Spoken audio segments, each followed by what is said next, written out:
Man, my back is killing me. Dog. Dog. Oh, is that my dog? I'm sorry. That's okay. I just... Nothing I can do. They're assholes. They don't bark until I'm up here. Maybe that's the problem. They miss you. In bed. Here we go. I didn't say anything. What's up, YouTube? Hey, YouTube. Hey, we have a special guest, guys. It's Scott from No New Friends Podcast. Woo! Right. NNF. Yeah, NNF. And just in case you don't know, he has a banner behind him. No, it's that way. Yeah. Yeah, just look at your screen. Yeah, yeah. But physically, it's right behind me where it's supposed to be. It's not there. Yeah, it's on the opposite side. No, it's on the same side that it always is. I just pointed to how it looked on the screen because I'm an idiot. Well, okay. Worse things have happened. I think we'll be okay. Yeah. This is a great start, guys. This is a great start. So I hope you guys watched the trailer for Sonic 3. Yeah, I was going to say, Sega did a thing. I know. And not only that, but dude, we get Shadow and voiced by, not say it. Don't say it. Don't say it.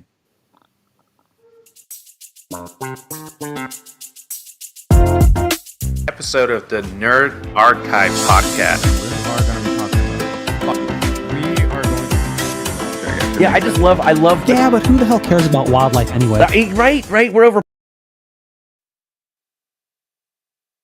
Hey. What just happened? That was you. That was me. That was you. And I try to cut it. Just because you're here, I left it all the way through. Okay. But usually right before you send, well, who cares about what? I cut it off.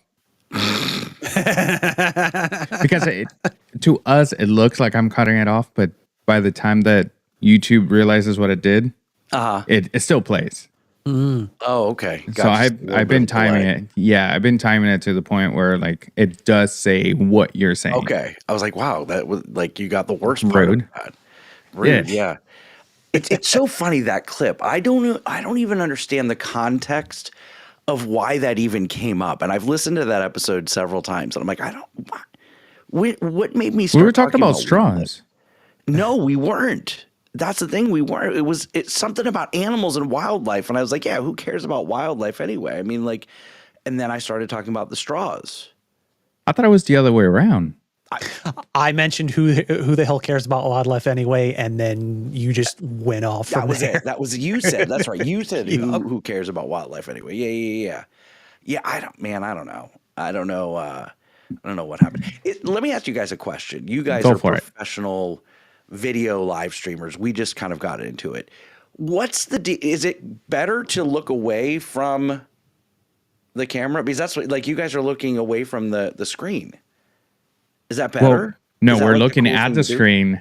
The camera is looking the opposite side. So you're not looking at the camera is what I'm saying. Is that like correct? This is looking at the camera. Right. I just okay. Look at the screen. Don't look at me. The social awkwardness is that's what kicking she said.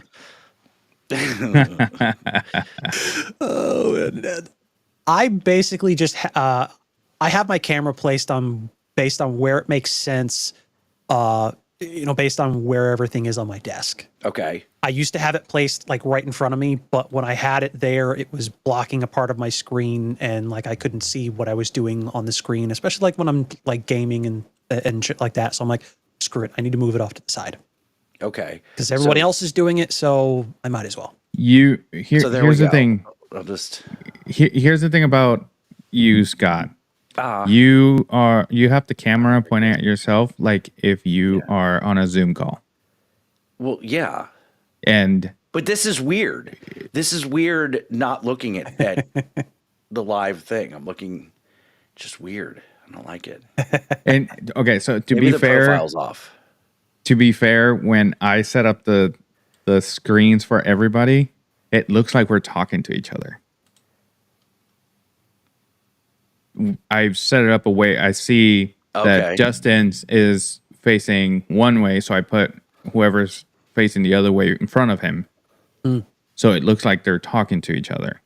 Oh, okay. Makes sense. That makes sense. Okay. Right. So I set it up that way. But the streamers, like video game streamers, we have a thing that we want to show off what's behind us, not really.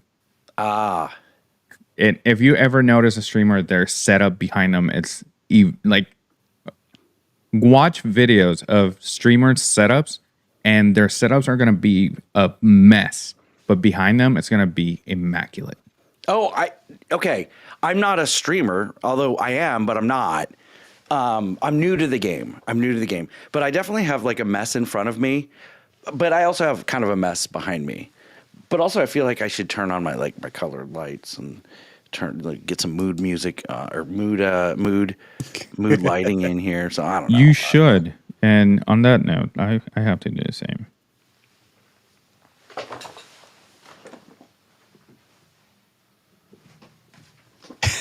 I don't know why I got up. I actually literally have a remote right here.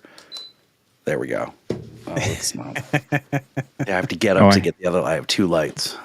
I have them on my phone. There we go. I bought these. I bought these when I was going TikTok live a lot because you got to have color. And I'm like, okay, I need to have color. So I bought color. You know, the best way to separate yourself from your background, it's put that light shining at your back, but away from the camera, if that makes sense. It does make sense. I'm just too fat, I guess. The light can't go around me. No, it separates you. Okay, all right. So that way your background it obviously is there, but sure, it separates you. Like you have to have a 3-point light setup. One soft one in front of you at an angle, like a 45-degree angle. One on your side, and one behind you. That way, it can make a cheap camera look like a very expensive one. That's fair. Okay. I know this is not what we were supposed to talk about tonight, but I got distracted and you guys weren't giving me eye contact. I was like, is it me? It's you. Here we are. Okay. It's you. That's fair. So are you guys watching the stream? No, you're watching this, but you have it on a different, but the camera is somewhere else. Got it. Yeah, no, the camera is to my side. Okay, got it. But you have the separate cameras. Yes. See, I don't have my camera is just the one that's built into the computer. That also makes sense. That's why you can't. Yeah, thank you for. You should have just started. Should have led with that, right? Yeah. Yeah. It's okay. It's okay. With that being said, welcome guys to the Nerd Archive podcast. My name is Louis. Today we have Justin. Unfortunately, we don't have Yadi and Lola. One is sick, the other one's moving. Figure out who is who. But today, filling in, we have Scott from the No New Friends podcast / NNF. Scott, he has a lot of questions. So yeah, this is your outreach. Invite a boomer on for one episode. Oh yeah, we have you have questions, we have answers. Yeah. So, I could barely turn on my computer. It's a mess over here. The fact that I'm sure it's not the only one the only thing you can't turn on. There we go. There it is. Yeah. There it is. So, on that note, we asked Scott to watch Sonic 3 trailer, and he informed us that he has not seen any other Sonic movies. None of them. I didn't even play Sonic the Hedgehog. What? Okay, so here's the thing. Yeah, I know. When I asked you what the topic I got laid in high school. Well, I was too busy getting laid in high school. When you invited me on here and I said, what's the topic? And you're like, oh, watch the Sonic 3 Hedgehog. I'm like, I'm screwed. Like, I've never even played Sonic. I was a Super Mario Brothers guy. I was a Nintendo guy. I never had a Sega. My man. Never had a Sega. Hey, you just got some brownie points with Justin. All right. The first non-Nintendo But then again, I had both, so it doesn't really matter. Oh, there you go. the first, I don't know. I just couldn't get into the games. And I never really asked for one because I had the Nintendo, and then I followed the evolution of Nintendo. I had a Super Nintendo, Nintendo 64. What came next? The GameCube I'd never had. Yeah. I had the Wii, and now I have the Switch. The Switch, yeah. Yes. Funny story. How did you get the Switch, and how was that whole holiday? Okay, so here's the thing. So when COVID first started, everybody's bored. We've got nothing to do. And I was like, well, I don't want to buy a bicycle because I'm fat and I don't really want to exercise. So I was like, you know what? Let's look into getting a Nintendo Switch, which was sold out everywhere. I mean, like everybody had the same idea. Right. And I kept talking about this Nintendo Switch. I'm like, oh, we should really get one because it'd be fun. We have nothing else to do. Let's get this. And I kind of forgot about it. And first of all, I'm a terrible gift giver. Just keep that in the back of your mind as I'm telling this story. So I get my wife some gag gifts. Like I got her a shirt that says, "I don't need Google. My husband knows everything." Like that was the main gift that year. And we've opened everything, and I get the usual socks, the loofah for the shower, the different things. And then, my wife throws some cool gifts my way and all that. So the last box comes out, and it was like hidden, right? And I open it, it's a goddamn Nintendo Switch. And I'm like, I got my wife a t-shirt that says, "I don't need Google. My husband knows everything." She gets me a goddamn Nintendo Switch. He knows everything except for how to get me gifts. Right. Or get laid, apparently. But maybe it has something to do with the gift giving. I don't know. One year she gets me a FSU golf bag, and I got her a keychain. It's bad. I have a problem. Every time there's a holiday that comes around, whether it's for gift giving for her, or gift giving for anybody, I'm not a very anxious person, but I am an honorary Gen Z as soon as those holidays start coming up. Like I am depressed, anxiety, lonely, all of that. And you're married. And I'm married, yes. It's scary times, especially when she's like, "Hey, I don't know what to get for your dad. Figure it out. That's on you this year." And I'm like, "Oh, fuck, a golf ball." I don't know, but I hate gift giving. You can get him a golf ball with a GPS, like a tracking device. I had that idea once, and turns out they actually do have tracking devices in golf balls. Like I was onto something. It's not my exact vision, but they have it. It's interesting. Remy from Remy's Roundtable is in chat right now. Is he not recording his episode? This is very confusing times we live in. It is. I thought that he records on Tuesdays. He did. I think he's very confusing. Jen was recording, so it was probably a much shorter episode. Yeah, that makes sense. Yep. So about 30 minutes instead of 2.5 hours. Yeah. So anyway, long story short, never had a Sega. The very first non-Nintendo product that I ever had was a PlayStation and then a PlayStation 2. I don't think I even ever had a PlayStation 3 because by that time I got out of gaming. Like Nintendo, when I was at the age where you get into video games, it was Atari, like ColecoVision and then Atari. And I remember we had an Atari or we borrowed an Atari.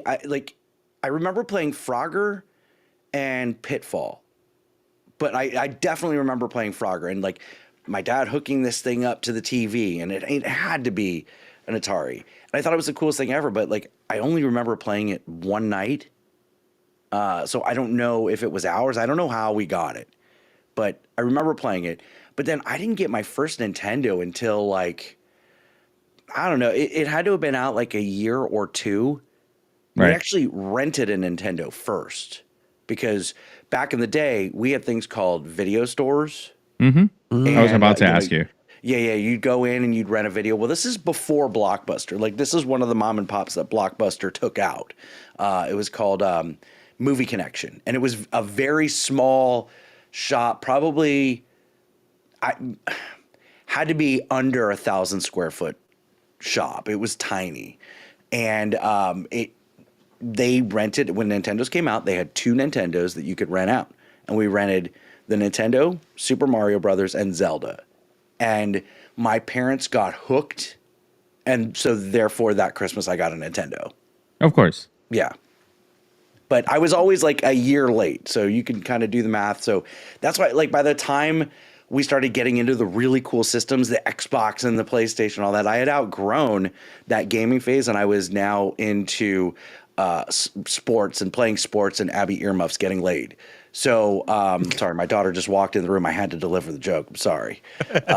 So I never, and then I never got back to, I did game, but it was like, not game like the way that you guys game where it's like online and you're talking to people on the headphones and, breaker 1-9. It was like I play like Madden or NBA Live 2005 or something like that. It wasn't like with the colored lights and stuff. Which NBA Live 2005 was the best basketball video game there was, especially with the slam dunk contest. Yeah. Sorry, I misspoke. Not 2005. NBA Live 95. Was what I was playing. Oh. I misspoke. Then 2005 still stands. I was really good at that game Double Dribble on Nintendo, where if you timed it right and you jumped from the free throw line and released it at the right time, it would be a dunk. And they would do like the clip with the guy dunking in the pixelated black and white and all that. And I was like, yeah, Michael Jordan, motherfuckers. At least it looks like him. Well, it was in black and white. So it was either Michael Jordan or Larry Bird couldn't dunk. So yeah, it was Michael Jordan. Is your dog scratching on your My cat is scratching. My daughter's looking at me. I've got to give her a hug real quick. Yeah. Let me mute you keep talking. This is a live thing. I apologize. My lack of professionalism is terrible. It is what it is. I mean, the funny thing is, like, I've played that game before, Double Dribble, like way back on the original Nintendo. I suck at it though. Like, I could not play that game to save my life. But I was never really into the sports games anyway. Yeah, the first basketball game that I played was NBA Jam. It was NBA Jam. I love NBA Jam. He's heating up. Yeah. He's on fire. And that's pretty much all it said. Yeah. Boom shakalaka. Yeah. Which is funny because there was a commentator, or not a commentator, a news like sports caster in Puerto Rico, that every time someone would dunk on the highlights that they were presenting, he would say that. Boom chakalaka. I'm like, what? You took that from a video game. Stop that. Probably. So, that was a fun game. I was always the Orlando Magic, but back then when the game first came out, we weren't very good. So I had Scott Skiles and Nick Anderson. Like, that was my team. And neither of them could do anything. Nick Anderson can do dunk, but it was awful. I didn't win very many games. Yeah, this was pre-Shaq. Yeah. A version did come out with Shaq and Penny, which was pretty cool. I think that was way later, after they weren't even in the team anymore. Right. Yes. Yeah, it was and I think it was just a stand-up arcade game. I don't think it was on a system. I think it was an arcade game that it was team duos, like not particularly the whatever was current, but it was like the two best players in the Lakers. If you picked the Lakers, it was like Magic Johnson and Kobe Bryant. Yeah. It was like a classics, like an all-stars. Yeah. So I remember that. That was actually fun. But to me, NBA Street and like PlayStation was top. NBA Street and NBA Street 2. And that was the first time that I saw a sequel that was worth buying. Because sequels suck. I never got the really cool games. Like, I remember on PlayStation, like, my best game was NFL Blitz. But meanwhile, Madden. The baseball, MLB baseball on the Nintendo. But this is why I love Nintendo. Okay, Nintendo, like Sega, they release a game and characters, and then they make a movie 30, 40 years later. Yeah. Nintendo was way ahead of their time. Okay. Because before Super Mario Brothers 3 released, I don't know if you guys remember this. They put out a movie called The Wizard, starring Fred Savage. Christian Slater was in it. Like, it was a crazy cast now. And like this little autistic boy who was just like, it wasn't called autism back then. It was just weird. But the kid definitely had an autistic superpower, and he was really good at video games. But he went to this video game tournament at Universal Studios Hollywood. Which was really weird because like where they were filming this, or where like the game was not near what they were running through when he escaped the goons and all that. Like they're running through King Kong. And I'm like, that's not anywhere near where they're at, but we'll suspend disbelief here. But like the final game was a new game, and like what new game? And it was Super Mario Brothers 3. And I remember going, oh my God, that was the coolest thing ever. Brilliant. Now that I look back, brilliant marketing, because everybody had to have Super Mario Brothers 3. Especially after how bad Super Mario Brothers 2 was, because I'm sorry, that's a garbage game. Compared to 1 and 3, 2 is god awful. It's a whole different play system. You know, it like the way that the players move and jump, and can they go backwards? No, the screen's always moving. If I remember correctly, in Super Mario Brothers 2, the screen is always moving, and so you have to move faster than the back end of the screen. I don't remember that. I just hated it. It was different. The reason they did Super Mario Brothers 2 in the US the way they did was basically because the original Super Mario Brothers 2, which you probably they released during in that multi-pack on SNES as the Lost Levels. Okay. That was what Super Mario Brothers 2 was originally in Japan. But the US was like, we can't release this because it was a more difficult version of the original Super Mario Brothers. But they're like, American audiences aren't going to like this because it's more of the same shit. And so they decided, okay, let's take another game, slap some Mario characters on it, and then call it Super Mario Brothers 2. And so that's what they did. I don't even remember the name of the game. My brain fails me at the moment, but it's generally what they did because they wanted something different for the US audience. Interesting. But then they wound up releasing it later as Super Mario Brothers: The Lost Levels. That's interesting. I want to check that out.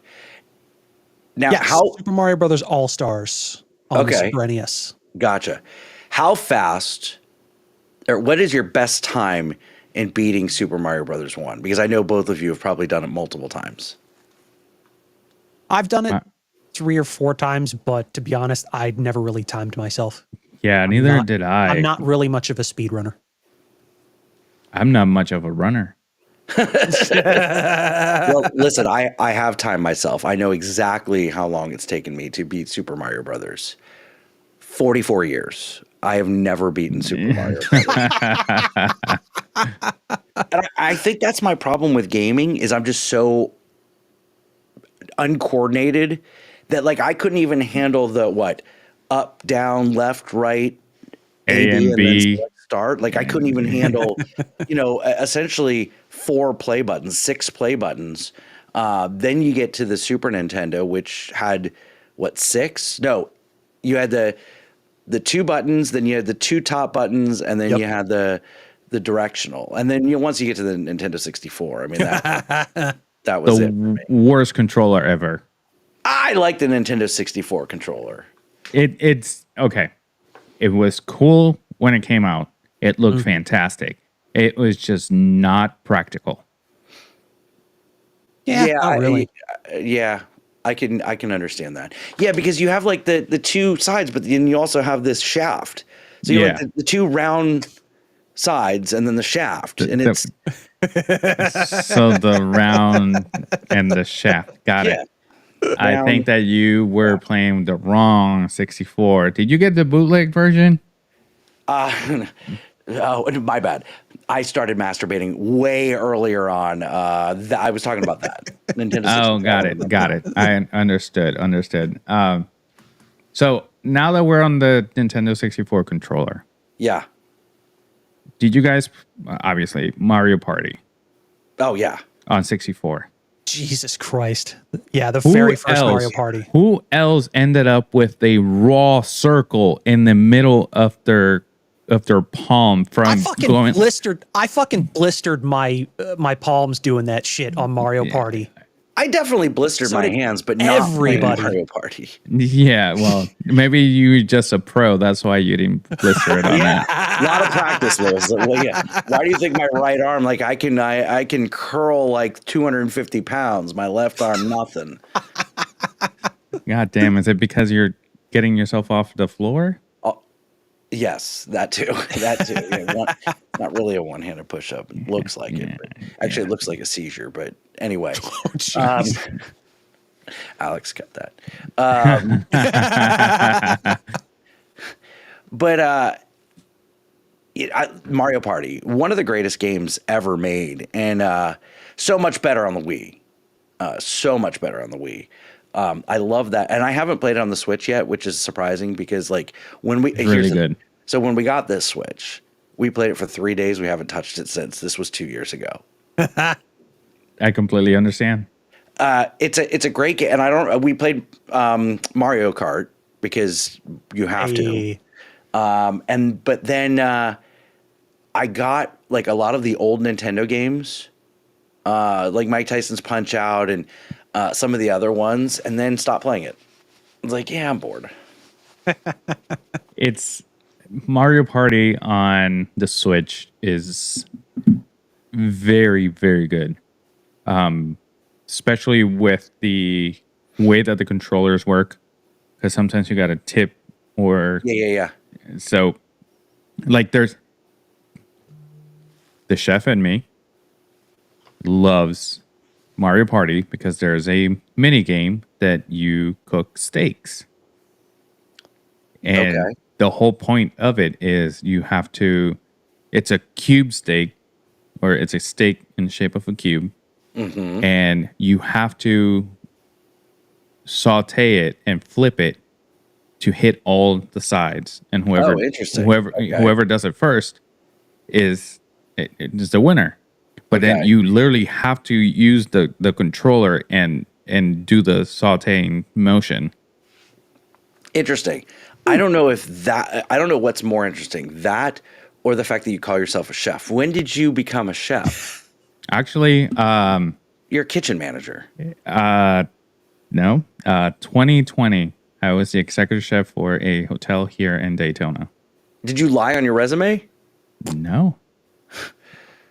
Is that hotel still there? Is it still? Actually, it's funny. It's closed, but it's been that hotel's been closed for like the last couple of years. And the reason I know this is because I worked at that hotel way before he ever got there. Like before I'd even met him, actually. Oh, okay. That's where we met. Yeah, that's literally where we met. And to be fair, it closed. Yeah. After I left. Well, yeah, because you ran it in the ground, and he's like, "Yeah, I'm out." Like, hey, listen. Hey, I don't want to be this guy, but the food and beverage went up 35% after I started. In complaints, 35%. What went up 35%? No. The sales. The sales. Okay, gotcha. Because of the restaurant, we had a lot of hurricanes that year, right? Yeah. Okay. It was also after COVID. So there you go. So it was 2020. So the previous year, it makes sense why it went up 35%. There you go. No, listen, in all seriousness, Lewis is a fantastic employee, a fantastic manager. I had the pleasure of grooming him. No, I had the pleasure of working. Oh, wow. Working. I wasn't that young. When he was just a little old cook, and I'm proud of you, man. I appreciate it, dog. Yep. Yeah. I'm not a chef anymore. No. Or a manager at that. Yeah, what do you do? I'm a cook. Okay. All right. Gotcha. Yeah. Gotcha. I just love it because I make the same amount of money I was making as a manager just cooking. Yeah. I love it because it fits the stereotype. Of course. So I was a housekeeper too, so you want to fit the stereotype. Of course you were. Jesus Christ. I was a housekeeper for Disney for 2 years. Were you really? I was. I started at Caribbean Beach. Okay. And then I went from there to, I got deployed to the All-Star Resorts. Oh, and then you weren't very good at your job then. Well, I didn't have a section then. Okay. And then you got demoted to Pop Century. No, actually, I got deployed to the Animal Kingdom Lodge. Oh, my favorite. And I decided to take a transfer there. And because I wasn't good at my job, I was only in charge of 4 out of the 6 grand villas that were there. Oh, nice. So I wasn't good at cleaning. I also have 2 white glove awards, but it's fine. I'm not. I wasn't good at my job either. I was joking. You're Puerto Rican. No, I know. I just wanted to point out my awards. Well, good for you. Good for you. Yeah. Good for white gloves is just because you clean good and you show up on time. Gotcha. They wear white gloves around my house for different reasons. Yeah, and no black light. Yeah. But yeah, 2 years of that. That's cool, man. That's cool. Yeah. And I switched to cooking. Why? Why does anybody leave something to get into food and beverage? Food and beverage is where you start and get stuck. Well, I switched and I started and I got stuck. Yeah. I left a schedule of a set schedule of 8 to 4 as a housekeeper, making money of tips. Cut that, Disney. Cut that, Alex.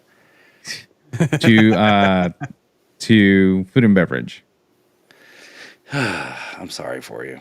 Yeah. Where there is no stability in the schedule. Yeah, no stability, and I wasn't even making $10 an hour, bro. Ooh, that's rough. Yeah. Well, you guys wanted to talk about Sonic tonight, and I've completely derailed this show. No, it's fine. It's fine. It is what it is, man. It's all good. It's the only thing that I rail. Yeah, you're right. So, Sonic 3. I didn't know there was a Sonic 2, to be honest with you. I knew there was a Sonic 1 that people complained about how Sonic looked, so they redid it, and here we are. Yeah, so that is when it showed that the fans have a voice. Because, well, it had never been done. It had never been done that the fans complain about something before it comes out, and it's completely switched. That may be true, but CBS put out a show. It was called Jericho years ago, and it got canceled after 1 season, and people were hot pissed off, and sent crates and crates and crates of peanuts to CBS because that was like the thing. Peanuts was like part of the show. It was something, but there was boycotts and rallies and all sorts of craziness. They stormed the building, and they got them to overturn the result. Thus, we got season 2 of Jericho, which was terrible. I thought that you were talking about the election for some reason. No. This is not a political show. Yeah, no. I was like, damn. So, yes. So that happened. And that was after the show was canceled. But Right. something before it even, gets off the ground. The fans said, we don't like that. Yeah, we deserve better. Not my son. Yeah. Not my son. Nope. And it looked like a 3-year-old drew a Pokemon. It wasn't even drawing Sonic. So they changed it and they made it better. And here we are, 3 movies later.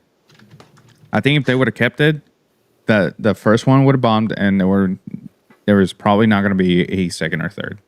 Pretty much. And this was after Jim Carrey went on record saying, no, you don't want to give into fans' pressure and blah, blah, blah. And it's like, no, no, that's not how that works. You need something that's accurate to the video games. Yeah. Respect the source material. He looks horrifying. You're looking at the original concept for Yes. Sonic? Yeah. Terrible. Yes. Yeah. It was ridiculous, and fans just went nuts saying, no, you need to change this. And then Jim Carrey was like, no, you didn't, don't give in to fan pressure, blah, blah, blah. No, shut up. Change it. Yeah. Yeah, it looked like Helen Keller did it, but Wow.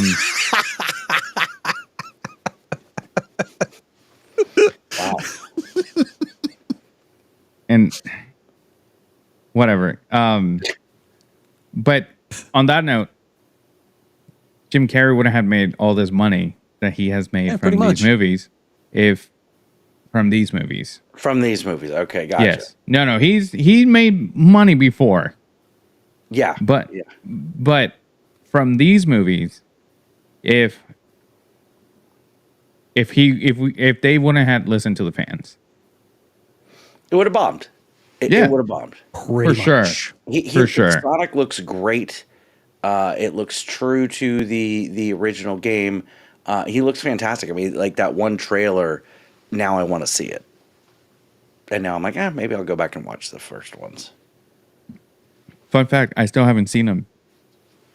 What kind of nerd are you? That's exactly what I said before we started the show. So I'm too busy getting laid. Yeah, pretty much. No, the me thinking it was going to be a bad movie in the beginning, and then after that, I just never went back to it. Yeah, see, I didn't think it was going to be a bad movie. I just didn't have interest in it. I thought it was going to be a terrible movie because we've had that's fair. Very, very, very bad luck with video game adaptation. They've been stepping it up though lately. The movie makers from the video games or the television show makers from the video games, The Last of Us, yes, was amazing. Yes. Fallout, amazing. Yeah, Fallout kicked so much ass. Yeah. Yes. Hot take. The Last of Us is better than Stranger Things, and Fallout was better than The Last of Us. No, I haven't seen The Last of Us, and I still haven't started watching Stranger Things yet. He has not seen Stranger Things. Shocking. I know. Stranger Things is good. There are some slow-moving episodes for sure, but as especially a child in the first season, as a child of the 80s, it's so nostalgic. And then season 3 especially. Season 3 I thought was the worst season as far as the storyline was concerned, but they jammed so much nostalgia down our throat. It was coming out anyway. That's what made that season great. And then season 4 was just unbelievable. But I thought The Last of Us to me was more suspenseful than Stranger Things. I felt like Stranger Things was more of a action show than anything else, and Last of Us was more suspense, which makes sense in that respect because of the pacing of the video game. Yeah. So, and I do agree that Fallout was top tier. Yeah, top tier. So good. So good. And I've never played either of those games, but Fallout and Fallout I love the apocalyptic stuff. You know, I do like zombie stuff. I prefer more of the traditional zombie, like The Walking Dead. The zombies that evolve into other things, I don't really. It's why Resident Evil lost me. Was it just got ridiculous? But I love post-apocalyptic movies, and Fallout just checkmarked every box for me. And then there's so much, again, not being familiar with the game, not being familiar with the source material, there's so many mysteries to me that I don't understand that yet, that you guys may understand, and I'm okay not understanding it yet because it makes for better television for me. Right. So amazing show. Now my wife didn't like it. It was too violent. So too violent. Yeah. No. So the fact that you have never played the video games and you enjoyed it, it means that it was a great show because, and looking at it from our perspective, the fact that we were completely happy with the show because of everything that they put in the show from the video games. That it didn't feel overdone. It didn't feel like underdone. It was just perfect. Yeah.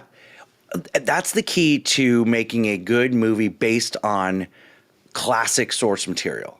Yeah. You know, Marvel, I think, has done it great. I've never picked up a Marvel comic book in my entire life, yet I am hooked on the MCU. Yep. And then people who have read every single Marvel comic also love the MCU. Right. And they go ahead. So on our last episode, we talked about how good the MCU has done it. And how bad DC has done it? Well, we actually compared in the same house. We compared Marvel and Star Wars.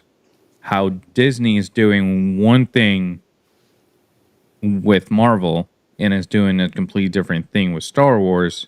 When they could be using the exact same formula for Star Wars that they did with Marvel, that it was taking source material from the comic book and meshing it. That way, when you see things, you're like, oh, I that is from this comic book storyline, but then they use this and now they're all together and it works.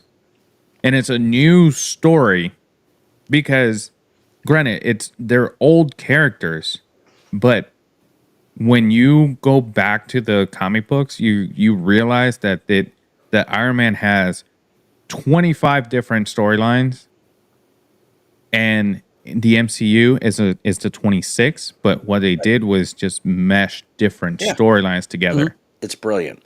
What Star Wars Studios needs to do, or whoever, whatever entity of Lucasfilm, is if they need to put Jon Favreau, make him the president of Star Wars. Bingo. And for as long as we can, nobody touches a Star Wars project without J.J. Abrams. You got J.J. Abrams and Jon Favreau working together. My opinion. I would. You take it. I don't know. Maybe not J.J. Abrams. I would say bring up Tony Gilroy, because he's been doing some incredible stuff with between Rogue One and what he's done thus far with Andor.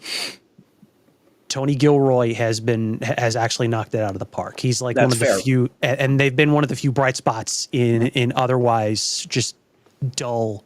Rogue One is the best thing that came out post the prequel series. So I could agree with you 100% there. I'm not gonna lie, Mandalorian, you take out Grogu, it's not great. Season 3 was great. The end of season 2 was great, but Mandalorian as a whole, I don't think it's funny. We disagree. I think that the first 2 seasons of Mandalorian were incredible, fantastic, amazing writing, great pacing. And and then season 3 felt like they were stretching it. It's possible. It's possible. Yeah, and don't get me wrong, I enjoyed season 3 because we got to see things of the lore, no pun intended, with Mandalore. See what you did there. Yeah. But I feel like they could have stretched that out even more. I felt like when I said they stretched it out, I mean like I feel like they crammed everything and they try to give us too much. So they stretch themselves too thin. Yeah, I mean, it's possible. It's possible. By the way, who had 45 minutes on We Would Talk About Star Wars? Yeah. Every episode. Every single episode, or Marvel. You might as well not even take that bet, because it's going to happen every episode. Right. Star Wars has lost me at Book of Boba Fett. I thought there were cool elements of that show, but it was essentially Mandalorian 2.0 with special appearances by Boba Fett. Which sucks because the Boba Fett, it's such an iconic character. There's so many different directions they could have gone with it. It was way dragged out. Yeah. Way dragged out. And it just didn't work. I honestly haven't gotten into Andor. They lost me at Boba Fett, and I don't know that I can go back. I did like the Obi-Wan series. I thought that was a really cool way to bridge the prequel series and the original series. I thought that was pretty cool. Yeah. I guess for me, they're trying to expand the Star Wars universe, and they're not connecting it enough. For me as a casual fan, and I love Star Wars, but as a casual fan, they're not making enough of that connection to engage me in these other projects and to engage me into these other shows, these other movies. Right. Because they have, like we talked about in the last episode, that they have so much source material that why do you have we're okay with new things, with new stories, but base it off something. Like, you don't have to go completely brand new characters, new this, new that. Because for example, if you go back to Lord of the Rings, the first trilogy, there is characters in the movie that are one character from the book split in different characters because it's so overpowered that they had to split it in different characters. But they still put it all together. They put it in the same movie. It didn't feel something new. It was literally just 3 new characters that were based on one. So it felt familiar. Sure. So going to Star Wars and you have books, like thousands of books of stories. You got comic books now made by Marvel that are Star Wars. So you have plenty of source material. It is okay if you want to stick to your cash cow of Darth Vader. That's fine because there's so many, like, so much story behind it. They have expanded into books. But why are you not using those? That is why Obi-Wan or Kenobi was, to me, it was a great show because they gave us something that we didn't know, but it's a familiar character. Right. Mm-hmm. And it's not that they washed him down like they did with Boba Fett. Because with Boba Fett, they gave us a new story with a familiar character, but they washed him down. They made him good. Last time we saw Boba Fett, he was not good.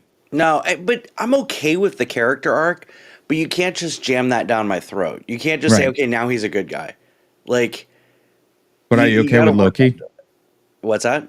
Are you okay with Loki? I am. But there was an evolution there. And he was never fully bad. It wasn't one season. What?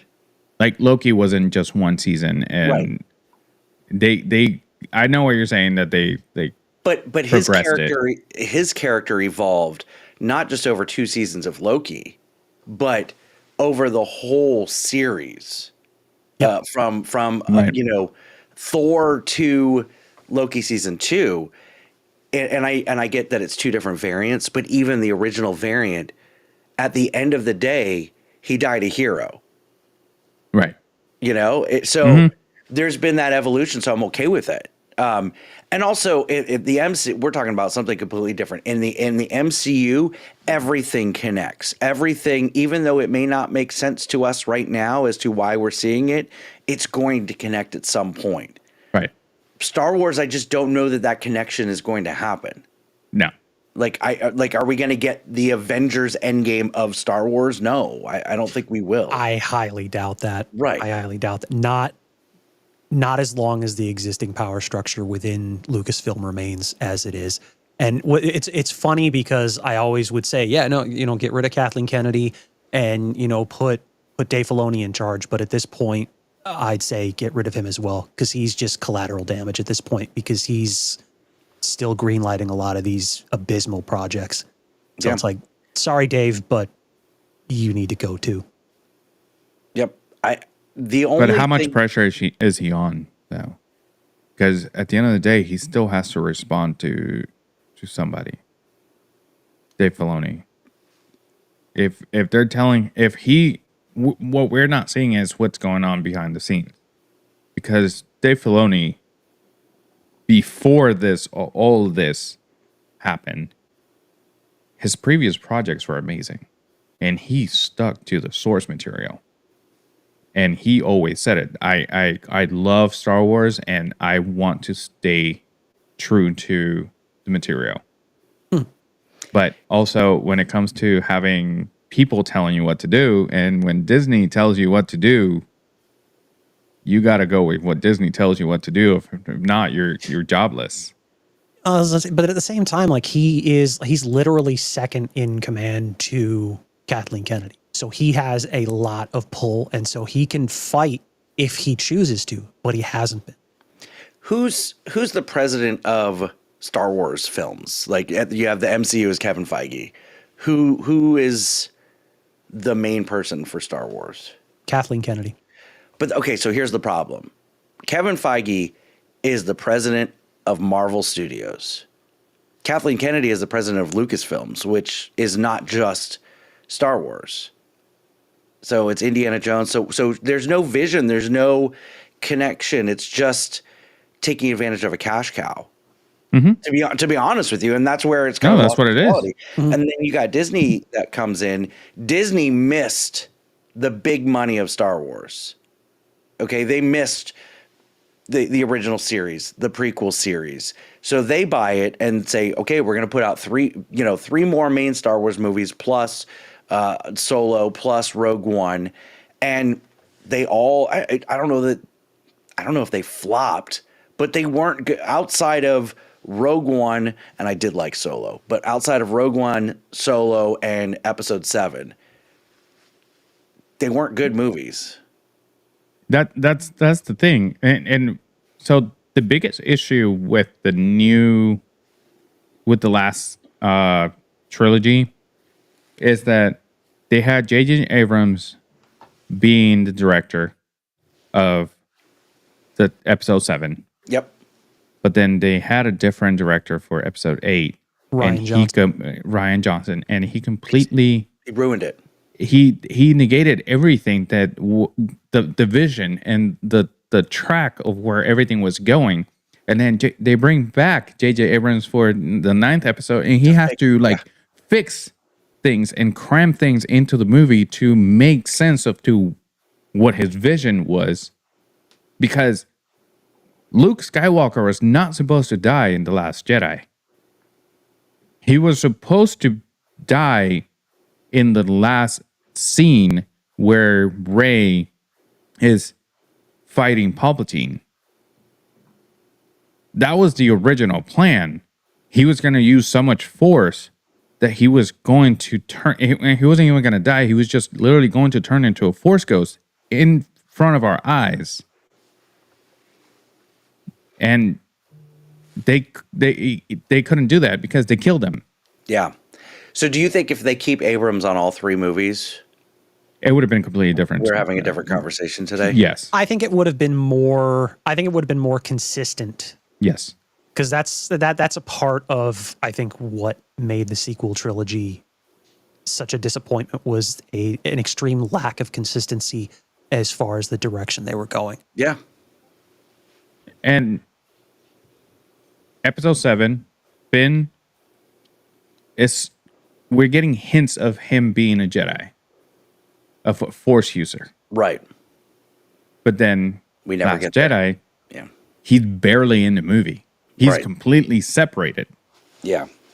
And then the abysmal catastrophe of using the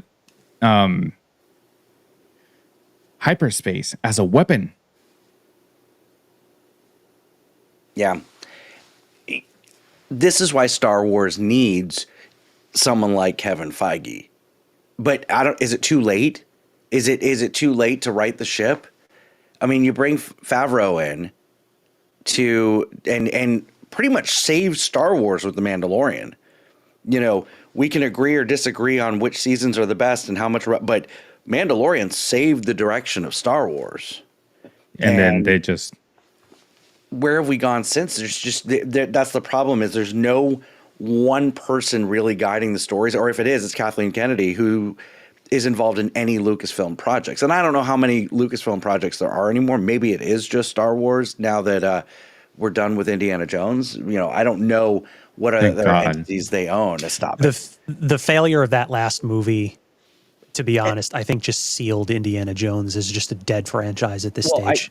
The failure of the last two movies, I think. I think Harrison Ford being 98 years old. That too. You know, listen, I'm going to have to... I really liked the fifth one. I really, really liked it a lot. I thought the fourth one was garbage. I really liked this fifth one.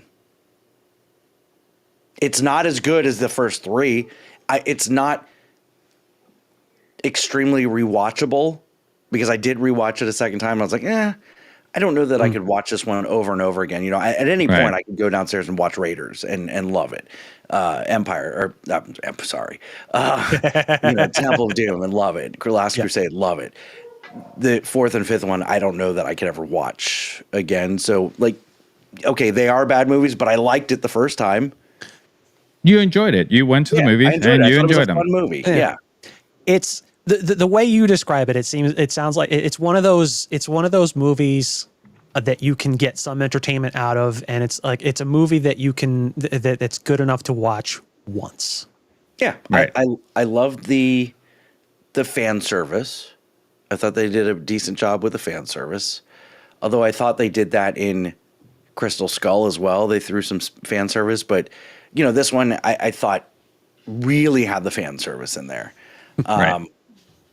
But I don't know. I liked it. And, you know, the things I didn't like about Crystal Skull was just how far out the ending was with the aliens and all that. But then it was explained to me, well, think about it. Every single Indiana Jones movie ends with some supernatural type force that's not realistic. And that blew my mind and allowed me to look at 4 and 5 under a whole new scope. We're like, wait a second. They were good movies until the end. Like, Crystal Skull was okay until the end. Right. I think also the problem is he's aged so much that there's a disconnect. He's no longer Indiana Jones. He's Harrison Ford playing an archaeologist. Right. You know? I can see that. I think that's the biggest issue, is that there's just been so much time. It's like Vin Diesel playing Toretto in the Fast movies. Like I disagree. I think they put him out. They put them out frequently enough that I can still buy into him playing that character. I just see it as, I think that at this point we should have gone into, and I love these movies. It's literally, outside of Star Wars, it's my favorite franchise of movies. Because I've seen them all and I own all of them. And to me, I can put any of them on and rewatch them. And I know how people feel about Tokyo Drift, but I think that the direction they should have gone, it was a next generation towards the new ones. That's fair. Circling back, Lucasfilms is pretty much just Star Wars and Indiana Jones. So yes. Kathleen Kennedy essentially is the Kevin Feige of Star Wars, which means it may be on paper. On paper. To be honest, though, I think they just need to really just kind of slow down and just kind of take a break and just kind of figure out, okay, you know, what do we really want to do? And then give us like 5 or 6, maybe more years between now, what we have, and the next Star Wars project. And, you know, just kind of figure out, get your heads out of your asses, Do you think Disney's ruining Star Wars? Oh, for sure. Yeah. At this point, sure. Yes. And it would, and that's why it's honestly why I feel so bad that Andor performed the way it did initially. It actually got more of its views after the fact, because by the time, what sucks about that is it came out at a time when people were already tired of it. Yeah. And they just weren't watching it, but it still got enough views to warrant a second season. And they had already had plans for another season. They actually originally had plans for, I think, 4 seasons, but the studio was like, nah, I don't think we want to do that much, because, you know, your ending has to tie into Rogue One, which then ties into Episode 4. And so, like, you don't want to stretch that out too far, which I get. Like, I was talking with RJ and on Discord yesterday, and I was telling him, like, as much as I'm not a big fan of odd numbers, I think they could have brought it to like 3 seasons to kind of give your chance to give it a chance to tell those stories, you know, about like the, you know, how bad the Empire was, the beginnings of the rebellion, and trying to get that going, and the decisions that they have to make in order to, you know, to get that rebellion going into full force, leading into Rogue One and A New Hope. But yeah, I'm to be honest, I'm super, super excited about the second season, and I can't wait to see where they go from there. And because Tony Gilroy has definitely done a fantastic job with what he's done so far. I think the big problem, Lucas, this was a passion project. He loves Star Wars. Yes, he wanted to make money off of it, but that wasn't his primary. He wanted to tell these stories. He wanted to do these projects. He did it for the love. Now we've got Disney, and I love Disney, but now we've got Disney that Star Wars is a cash cow to them. Star Wars is an acquisition. And maybe Kathleen Kennedy is not strong enough to fight back with the studio and say, no, I don't think that we should do it this way, or I don't think we should put these out, or I think we should slow down. Meanwhile, Feige over at Marvel, he's established this, you know, he's still, Marvel Studios still has essentially the original guy who brought it up to where it is today. So he has a little bit more leverage. I mean, Kathleen Kennedy was there, but she wasn't making these movies, you know. The issue is though, she is fighting Disney, but she's fighting to go in the wrong direction. That's the problem. Gotcha. Disney actually made the decision because they wanted to do a second season of The Acolyte, but Disney was like, no, we're not doing this. You're not making another season, because the viewers just weren't there. Right. Well, Disney, but again, ulterior motives. They're trying to stop the bleeding on some of these failed projects on Disney Plus. Right. That's really what they're trying to do. Yeah, well, I mean, I can see that. I mean, it makes sense, because you want these projects to make money, and if they're not going to make, and if they're not going to make money, and they're not making money because the viewership just isn't there. Yeah, the thing that they are not doing as well as Marvel is leveraging these series to build up to a movie, or to get you, you know. Because what we're seeing, and not everything is tied in yet. Moon Knight we really haven't seen again, but you know, we're seeing these characters either from a movie in a series, or from a series in a movie, right? And you know, it's again, it all ties together. But they're leveraging the Disney Plus series to build to something in a movie. It's more of an extended universe. It is. It's a different way to provide us that content. Right. And I think they're doing a good job. I know that there's a lot of, fans hated Phase 4. I loved Phase 4. And give me more content. Like, give me more. I'll take it in. I love everything they've put out, except for the Eternals. Eternals could hit or miss. And I didn't love Moon Knight, but I trust the process.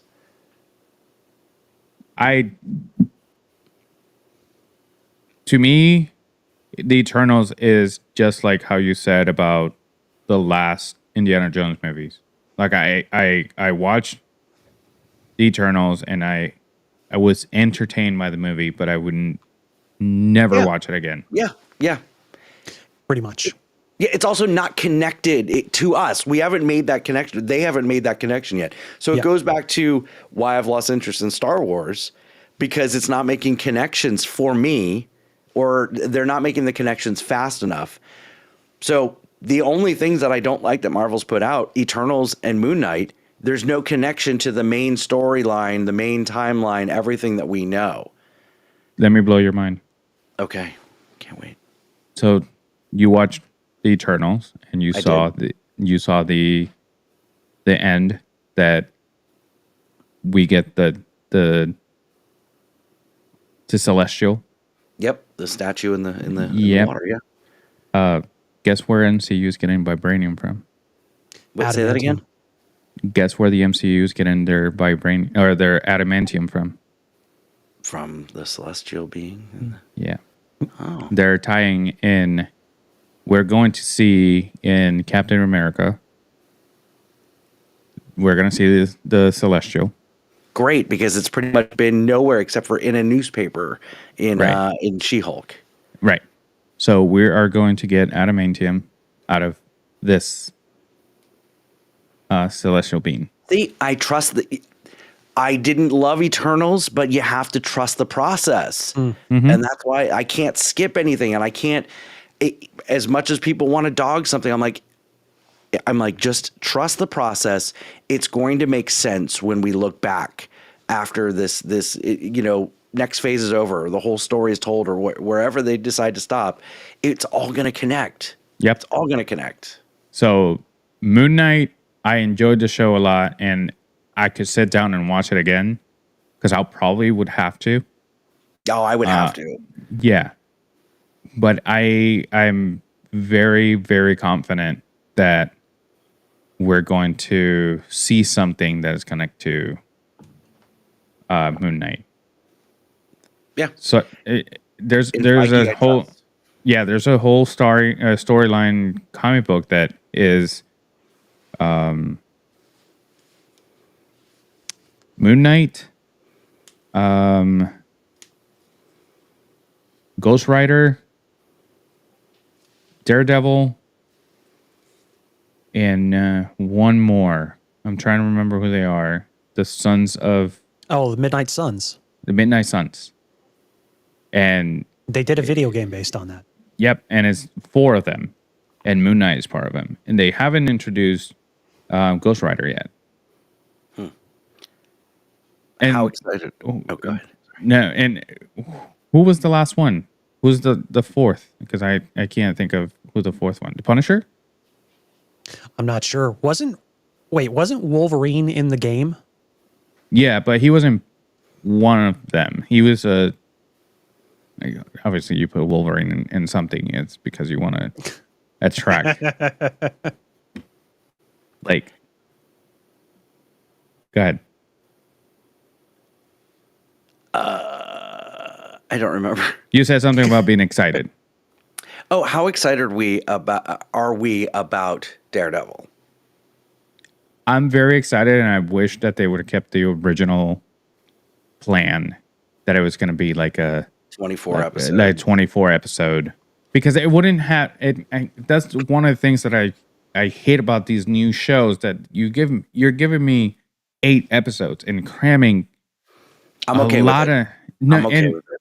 I just, dude, we come from a generation that all of our shows were like 22 episodes at the minimum.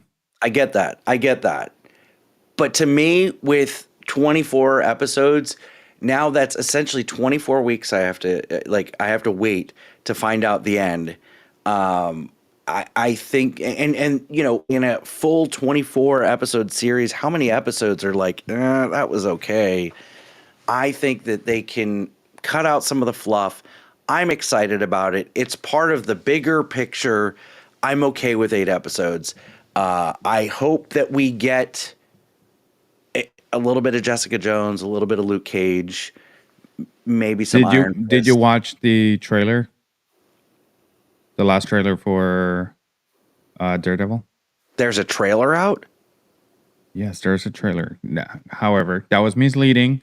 There's no Jessica Jones in the trailer. There's no Luke Cage, but I'm asking if you've seen I have the trailer. not. I have not. So it looks a lot better, and the Netflix show was fantastic. I'm not knocking it, but it looks a lot better. Okay. The fighting sequences are insane. All right. Can't wait. Yeah. Super excited that God, Kingpin. The actor's name. Vincent D'Onofrio. Thank you. So happy he's back. I love him. I'm glad Echo had her own series with a lot of Vincent D'Onofrio as Kingpin. Like I said, I love everything that Marvel does. That Marvel can't really do wrong, in my opinion. Even if I don't like something that they put out, I still trust the process, and I'm like, at some point, I'm going to think this is brilliant. Did you like Secret Invasion? Okay. Scratch what I just said. Secret Invasion was terrible. Yes. I trust the process that it's going to be part of something, but it was awful. What a missed opportunity. Yes. What a missed opportunity. Yes. They were so many things that they could have done. Mm-hmm. And the last scene, the fight scene, that was terrible. No, the fight scene in Free Guy was much better. Yes. Yep. Yes, so much better. Did you know you watched Deadpool and Wolverine? I did. Okay. Did you Opening know? day. Yes, you said we did too. Yeah, only way to see it is opening day. Yeah. The guy that plays Juggernaut. Mm-hmm. It's the same guy that's the body double for the big muscle Ryan Reynolds in Free Guy. Oh, really? Yep. Yeah. Yep. That's cool. Yeah. I didn't know that. That's really neat. That's fun fact about that. Deadpool and Wolverine may be my favorite Marvel movie ever. I can see that. And Deadpool 1 was my favorite Marvel movie until this movie came out. Yeah. It may not. Okay. I'm going to put it in my top 3. With it would go Endgame number 1, Infinity War number 2, Deadpool and Wolverine number 3. Do you like Endgame more than Infinity War because of the last scene? 100%. Okay. And I love time travel. I love time travel. I enjoyed it too, and the fact that they did something different from what we've seen. Mm-hmm. And I didn't think that we were going to be able to do something different after all these years of movies of time traveling. It just... Well, this is Kevin Feige's brilliant, because the way they did time travel in Endgame allowed for this multiverse saga. Right. So, after 5 years of... After 5 years of watching Endgame, them trying to figure out when to go to find the stones, why didn't they go back in time right before Thanos destroyed the stones? All 5 of them were there, and he was severely wounded and no army. I understand that it would have made a great movie. But logically speaking, if we were taking out the movie, like let's say this was a real story, why couldn't they go there? It's a great question. It's the same. Why didn't in Endgame? Why didn't Ant-Man just fly up Thanos' butthole and then expand? I mean, yeah. That's a great question. That's the $1 million question right there. I don't have an explanation. I think that these are the world's mightiest heroes, not necessarily the world's smartest heroes when it comes to logic. They are the Avengers, not the Revengers. Right. Yeah, it's a great question. Maybe, I don't know.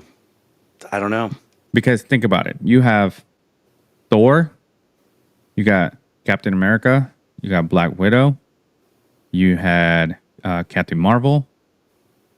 Who else was there with them that went to that to his planet? Nebula.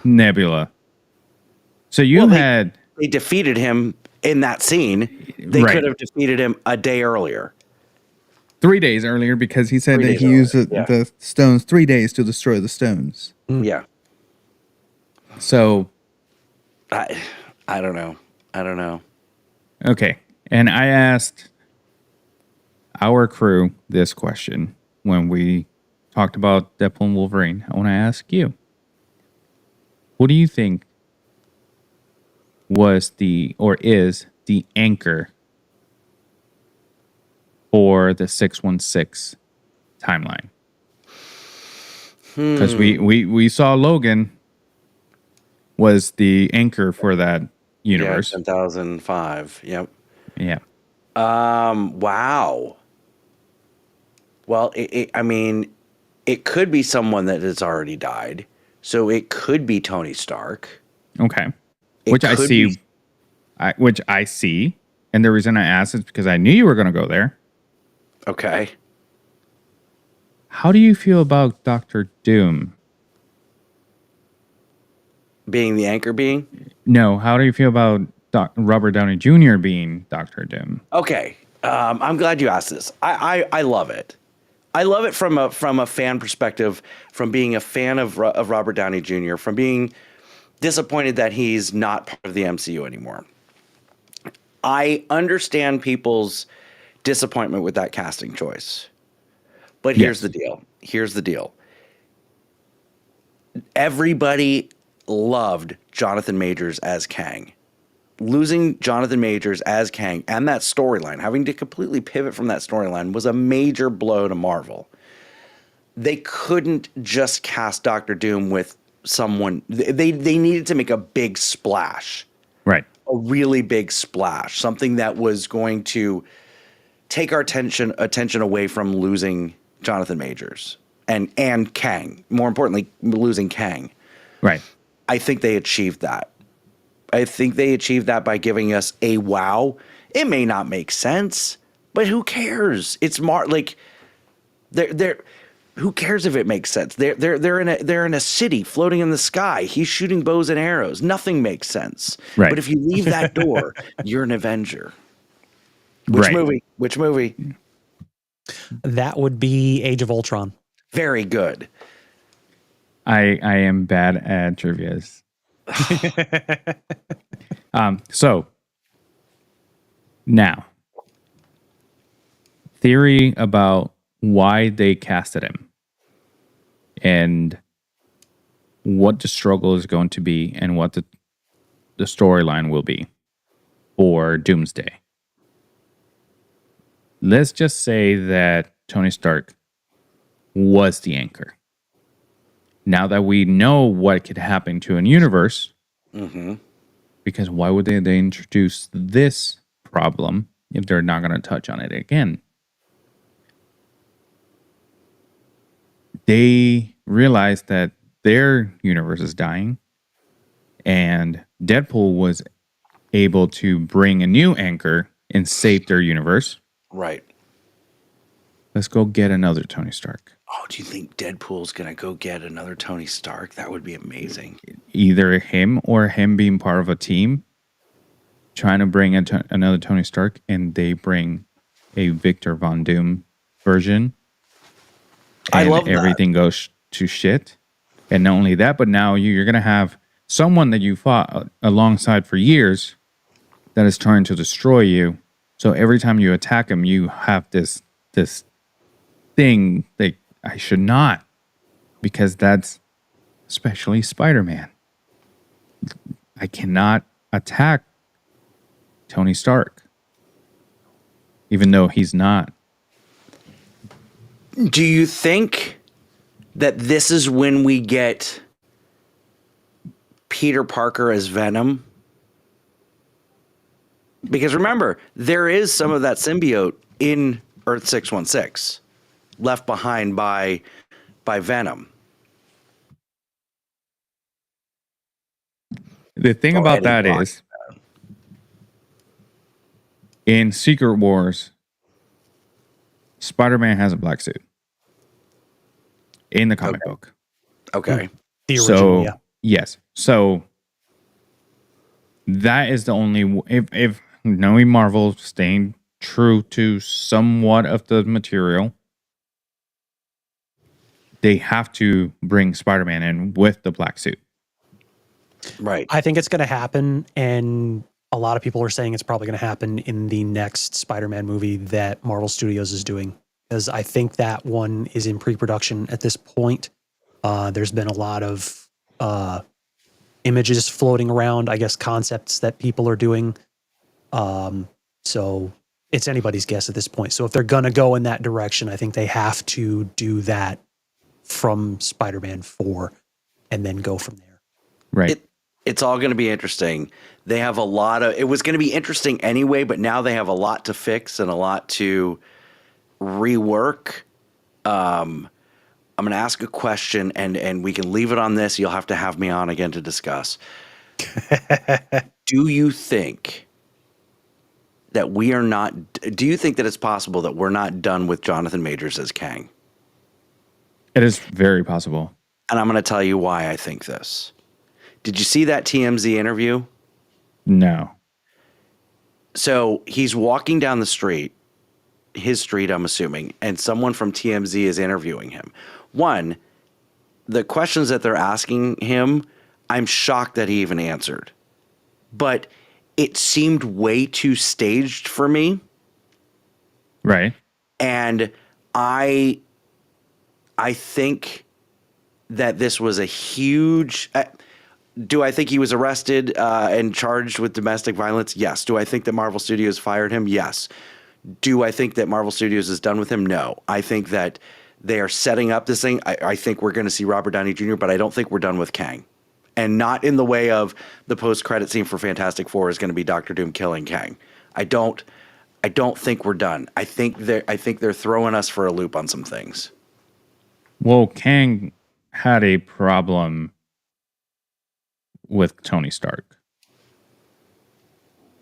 And now bringing him as Doctor Doom, a different variant, can spark something. So I can see that. I hadn't thought about it because, when Disney says something, that's the go. Yeah. It's way out there. It's way out there. And I don't want to give anybody false hope, but that's what we do. You never know. You never know. I don't think that Marvel Studios is done with the Kang character per se, but as far as Jonathan Majors goes, I don't see it. It's highly, highly unlikely. If they do wind up using him again in the near future, it's got to be recast. I think that's probably going to be the direction they're going. But as far as the character's concerned, I don't think they're done with him yet. Watch the TMZ interview. Okay. I'll look it up and I'll watch it. Send me the link when you do. Yes. I'm not a big fan of TMZ, but I'll take a look at it. It's not for, it's just clips that are circulating. Right. And I get it. I'm not a big fan of TMZ either, but it's just clips that are circulating where a reporter found him walking down the street. It seems very staged to me. That's that's all I'm going to say.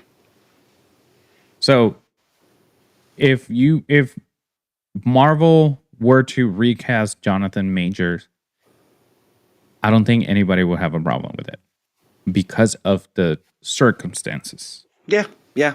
If they would have recasted Chadwick Boseman, Black Panther, that would have been an issue. Correct. Within the fans. How close the movie was to his passing. I think that what they did to reintroduce his character, but his son as a different person, then we can see that, and that's more, okay, they gave us a send-off.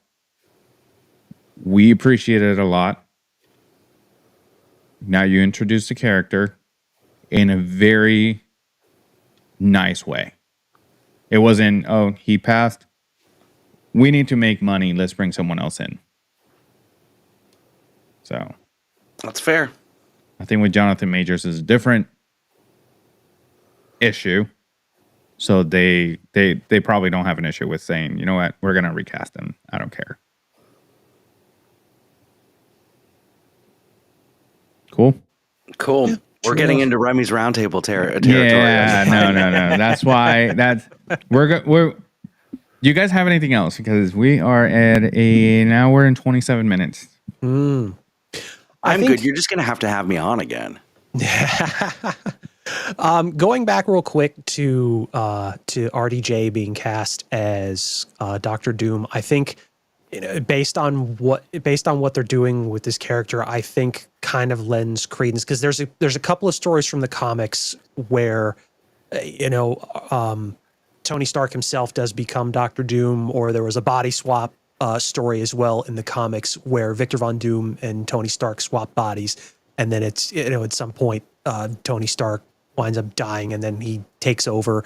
And I think honestly the way this is going, and I could be wrong, but it seems to lend, I think, a bit more credence to the body swap theory.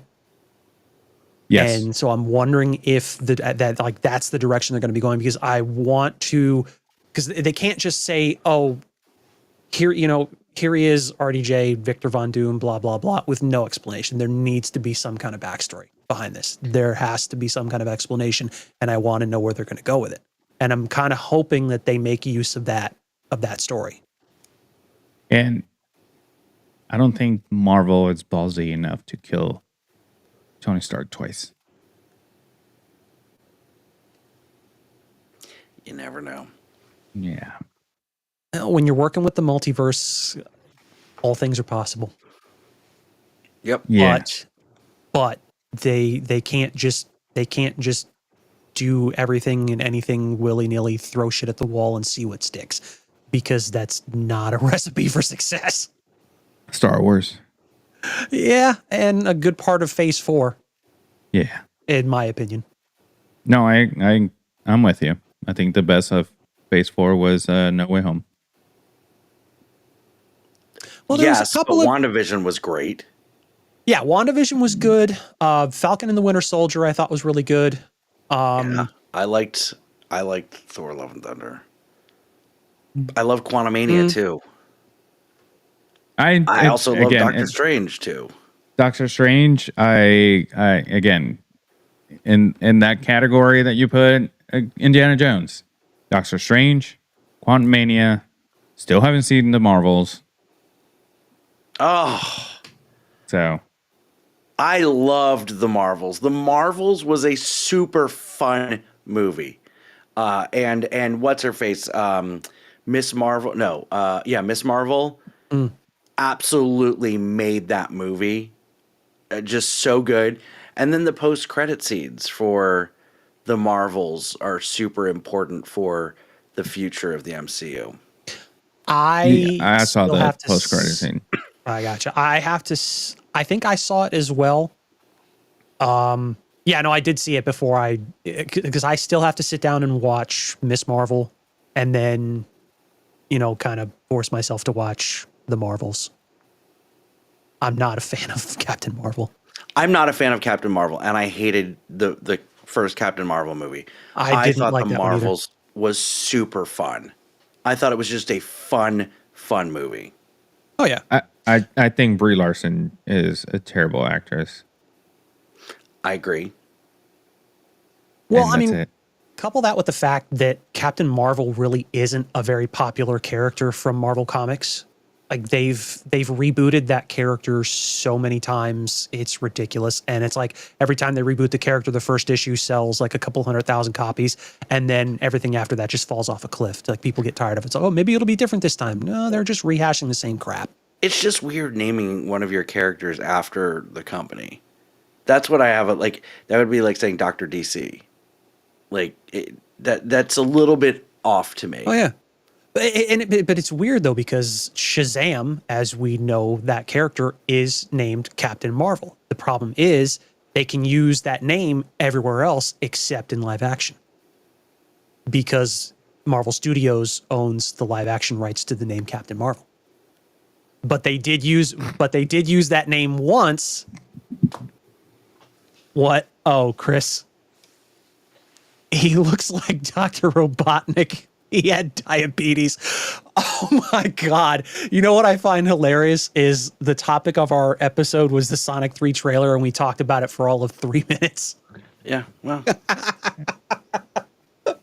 Oh my God. That's what happens when you have me on. I will derail the show and take it in every other direction but the one that you wanted it to go. It was still absolutely it was still an absolutely fun episode and a fun conversation to have. So I'm not mad about it.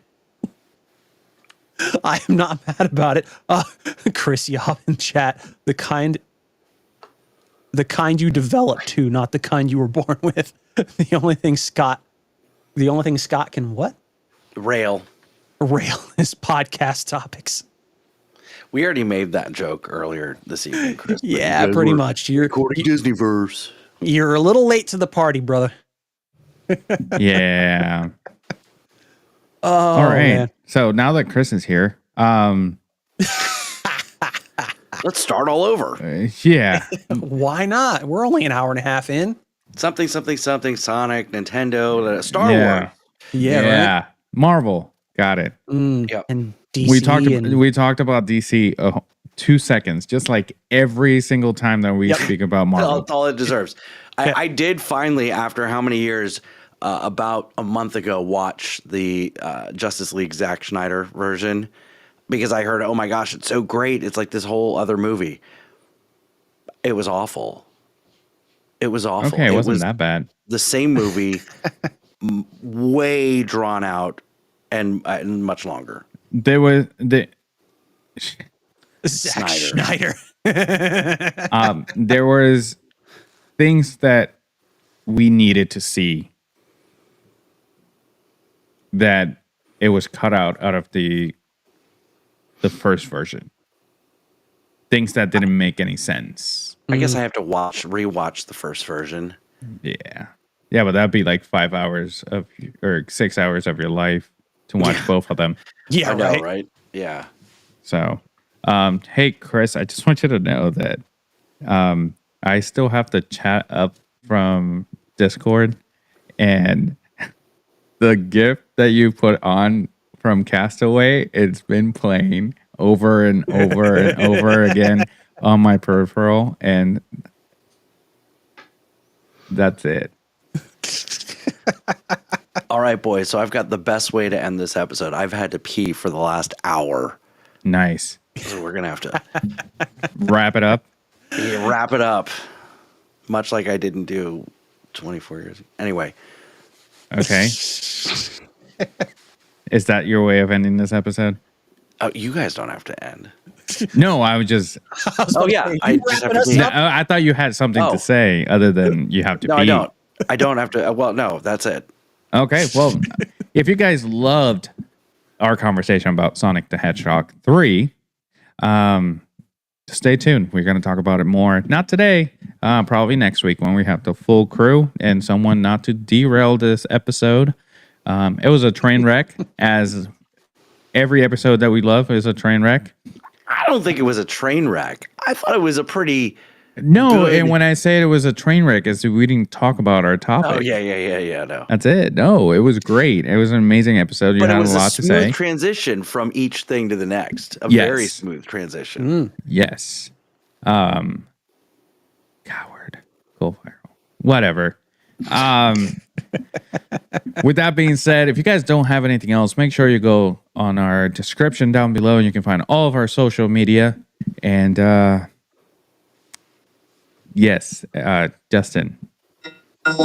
All the things. Wow. That was beautiful. All right, guys. We'll see you next week. My name is Lewis.